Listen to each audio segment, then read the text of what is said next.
6세기 신라 버풍왕은 남녀노소와 성한 내외의 법과 규칙을 강조하는 통치를 했습니다. 남 517년에 병부를 만들었습니다. 즉 남자들 군대 가게 했습니다. 녀 528년에 불교를 공인했습니다. 특히 여성들에게 사상적으로 의지가 되었습니다. 너 520년부터 골품제가 체계적으로 정비되었습니다. 나이보다 뼈의 품질이 더 중요하다는 뜻입니다. 소 젊은이들의 교육을 위한 화랑을 출발시켰습니다. 상 531년 상대등을 설치했습니다. 상대등은 귀족들의 대표입니다. 하 536년 건원이라는 연호를 사용했습니다. 대중들이 구호로 외칠 수 있습니다. 네 520년 율령을 반포했습니다. 내부의 기강을 위해 관리의 복색은 붉은색과 자주색 등으로 등급을 표시했습니다. 외 532년 금관가야를 굴복시켰습니다. 대외적으로 힘을 과시했습니다. 이처럼 6세기 신라 버풍왕은 남녀노소와 성한 내외의 법과 규칙을 강조하는 통치를 했습니다. 예, 그렇습니다.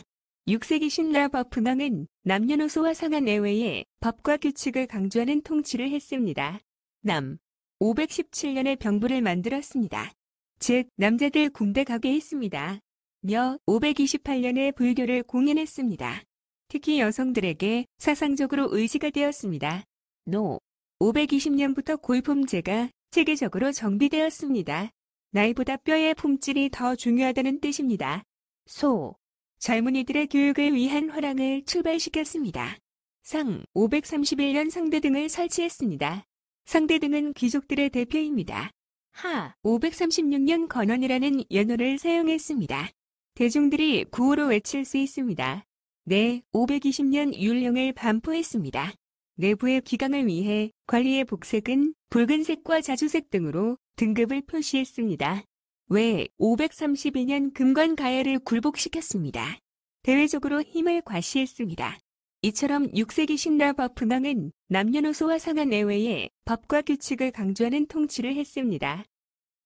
6세기 신라 버풍왕은 남녀노소와 성한 내외의 법과 규칙을 강조하는 통치를 했습니다. 버풍왕은 514년 지증왕이 죽은 뒤에 왕위를 계승했으며 왕위에 오른 뒤에 540년까지 관료체제를 정비하여 왕권 강화와 중앙 집권화를 추진하였습니다.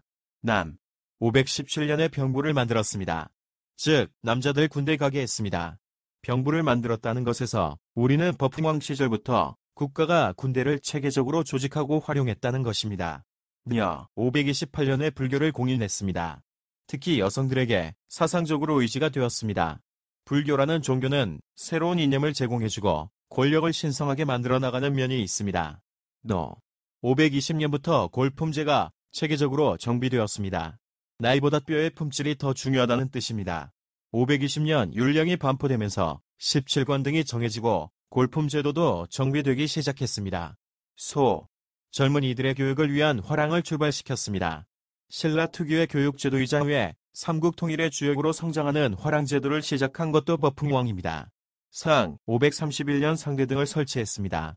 상대등은 귀족들의 대표입니다. 531년에는 상대등의 직위를 신설하고 이찬철부를 상대등으로 임명해 국정을 총괄케 했습니다. 하 536년 건원이라는 연호를 사용했습니다. 대중들이 구호로 외칠 수 있습니다.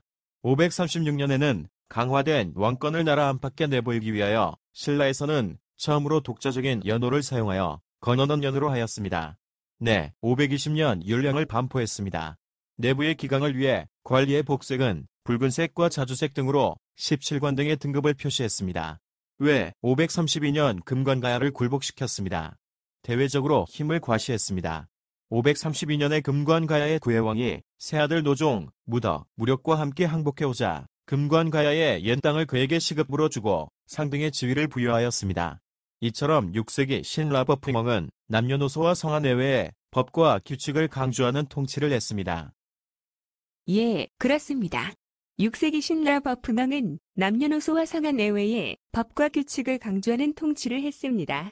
버풍왕은 514년 지증왕이 죽은 뒤에 왕위를 계승했으며 왕위에 오른 뒤에 540년까지 관료체제를 정비하여 왕권 강화와 중앙 집권화를 추진하였습니다. 남 517년에 병부를 만들었습니다. 즉 남자들 군대 가게 했습니다. 병부를 만들었다는 것에서 우리는 버풍왕 시절부터 국가가 군대를 체계적으로 조직하고 활용했다는 것입니다.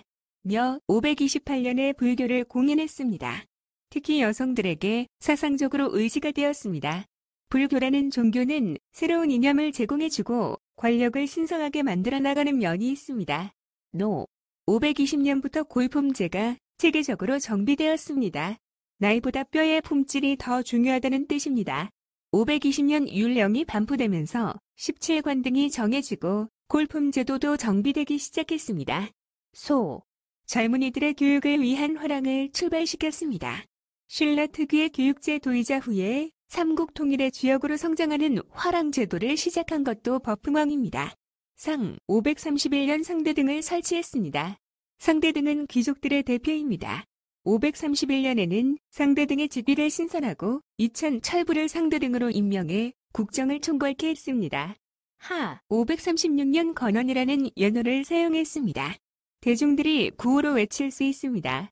536년에는 강화된 왕권을 나라 안팎에 내보이기 위하여 신라에서는 처음으로 독자적인 연호를 사용하여 건원원년으로 하였습니다. 네, 520년 율령을 반포했습니다. 내부의 기강을 위해 관리의 복색은 붉은색과 자주색 등으로 17광 등의 등급을 표시했습니다. 외 532년 금관가야를 굴복시켰습니다. 대외적으로 힘을 과시했습니다.